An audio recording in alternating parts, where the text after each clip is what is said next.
From the time we are born, many will be educated to be a version of themselves that please others. Whether it comes from the way you were raised or how you were taught in school, we often learn to put a mask on and be an actor in our life. Unfortunately, that behavior will not lead you to be happy and live a fulfilling life. You can discover the best version of yourself and transform your life so that you are no longer an actor in your life. Choose to live the life that was made for you. In this video you will have to commit to exploring yourself, try to be aware of your behaviors, and be honest with yourself. This book is for you, and no one other than yourself can know who you are. With commitment, vulnerability, and curiosity, you will be able to be the best version of yourself and put away the mask that you've to wear for much too long. Are you ready to claim your power?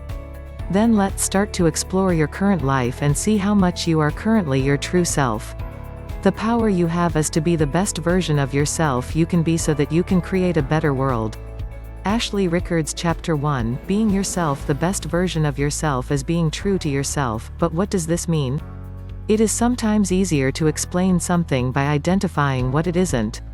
That said, here's a list of what is not being the best version of yourself. Being true to yourself is not about pleasing others. Being true to yourself is not about hurting others. Being true to yourself is not about doing things you dislike. Being true to yourself is not about forcing yourself to do something. Being true to yourself is not about being hard on yourself. Being true to yourself is not about judging others and comparing yourself. Being true to yourself is not about being a victim of your surroundings. Being true to yourself is not about acting in a way that will attract more fans on social media. Being true to yourself means that you behave and communicate in complete integrity with your belief, values, and, most of all, with what feels right in your heart. When there is an alignment with your inner self, emotions, states, and desires, and outer self, behaviors, communication, and relationships, you are the best version of yourself. Assessing yourself. Have you ever felt like your behavior and the way that you held yourself varied depending on who is around you and where you are? We tend to play a different role when we are with individuals that we want to please or want to make sure that they like us. For example, you might behave in a completely different way if you are at work or with people you just met and want to be friends with them. We tend to be ourselves when we are at home or with childhood friends. That is when we let our guards down and become more vulnerable and less worried about how others might perceive us. The following questions will help you identify which area of your life you are the best version of yourself. The answer is yes or no. Pick the answer the closest to how you feel, mostly yes or mostly no. Chapter 2, Projecting Yourself. Some of the questions in the previous chapter might not make sense to you. For example, we asked if you are the type of person that will say no to an offer to go out if you don't feel like hanging out with that person. If it is hard for you to say no to others and instead of saying no, you use white lies, which means that you are also able to tell yourself white lies. Being dishonest is one of the most common mistakes we make in life that keeps the best version of ourselves at bay. It takes a long time to realize that the external world is a projection of what is happening internally. Since the external world is a pure reflection of us, it can give us a lot of information about ourselves when we take the time to observe and be aware. For example, if you hate your job, it could be a sign that you technically don't recognize your skills and abilities. That you are unable to clearly see what you are capable of and therefore settle for jobs that you dislike. It's almost like you are creating your own misery. Take a moment to list some of the things that you dislike in your environment. That could be the way that your romantic partner treats you, the way that your family makes you feel about yourself, or your professional life. If I could change something about my life, it would be the following. Chapter 3, Learning Your Triggers. Are there some subjects that you avoid discussing with others because you know you will be angry or frustrated? Do you sometimes find yourself easily offended by others? Learning your triggers will help you to move from being reactive to being at peace with what others think when it is different from your opinion. When we are triggered by something external to us, we tend to blame others for what we are experiencing. Blaming others for our state of mind and situation is living a victim mindset. The faster you can learn to stop reacting to others, the faster your mindset will shift to be more in alignment with your true self. First, you have to accept that the only things you can change in this world are your behavior, your mindset, and your communication style. As you probably know by now, you have no control over other people's behavior or mind. Make a decision now that you will no longer blame your problems on external factors. Second, learn to be aware of your behavior and thoughts, especially when you go in that space of blaming others or reacting to what they do or say. Start by making a list of what you feel trigger you. Some examples could be politics, injustice, self-centered people, incompetence, etc. Try to be as specific as possible by using an example to explain the trigger. Chapter 4, Knocking Down Your Barriers. There are plenty of reasons why a person would not want to be themselves fully. According to the physician and psychiatrist Dr. John Pierakis, there are main experiences that create barriers to be our true selves. These barriers are 5 wounds, were popularized by the famous French author, Lise Bourbeau. Those wounds are abandonment, rejection, injustice, humiliation, and betrayal. Let's start with a quick assessment that will help you determine which wounds are the most significant barriers to your growth and expression of your true self. Yes, no. Do you feel like a victim regularly? A. As a child, did you ever feel that you were not wanted? R. Do you lack self-confidence?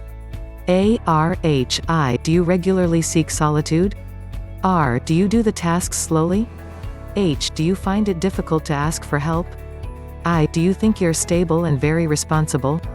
B. Do you want to be important in life? B. Do you regularly doubt your choices? I. Do you stress or get nervous before you speak? R. I. Do you feel anxious before you go on a trip, facing a change in your life? O. Do you use drugs or alcohol all the time? R. A. H. Now that you can see which wound has the most yes out of 10. Let's explore each one of those obstacles in your life and help you understand those deep wounds. Even if you didn't score high on some wounds, read the content because you might still relate with some of the information provided below. Rejection. Rejection is a profound wound because the one who suffers from it feels rejected in his being and especially in his right to exist. Therefore, it is practically impossible to be yourself when you wear that wound. It is not unusual for people who feel rejected to have a fleeing physique, that is to say, a body or a part of the body that seems to want to disappear or become very small. As if the receding person wanted to go unnoticed for fear of being rejected. In terms of behavior, they often doubt their right to exist. They seek solitude because if they receive a lot of attention, they would be afraid of not knowing what to do. They can be fleeing, which is why they prefer not to get attached to material things because they would prevent them from running away. They often wonder what they are doing on this planet and finds it hard to believe that they could be happy here and bring something to this world. They don't know what to do with themselves when they get too much attention. In relationships with others, they are constantly finding ways to seek love from the parent of the same sex and will reject themselves from a person of the other sex, often feeling guilty when they face rejection. It is not unusual for them to live in ambivalence. When they are accepted, they won't believe it and often create a self-sabotaging situation so that others reject them.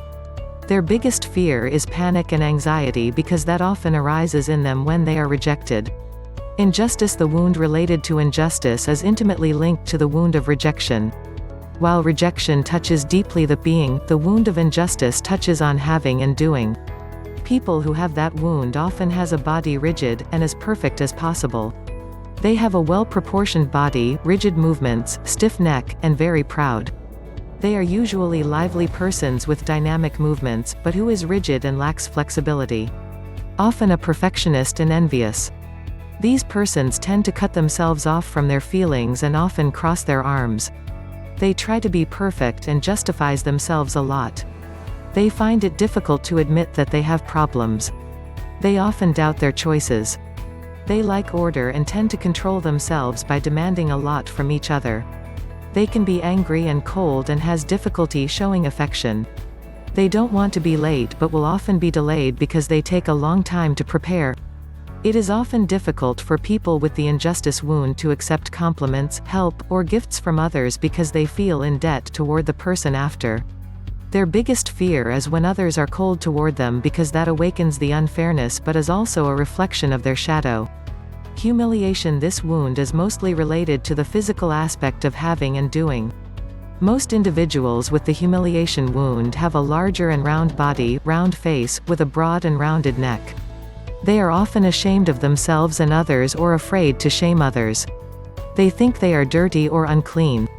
They don't want to recognize and assume their sensuality and their love of the pleasures associated with the senses.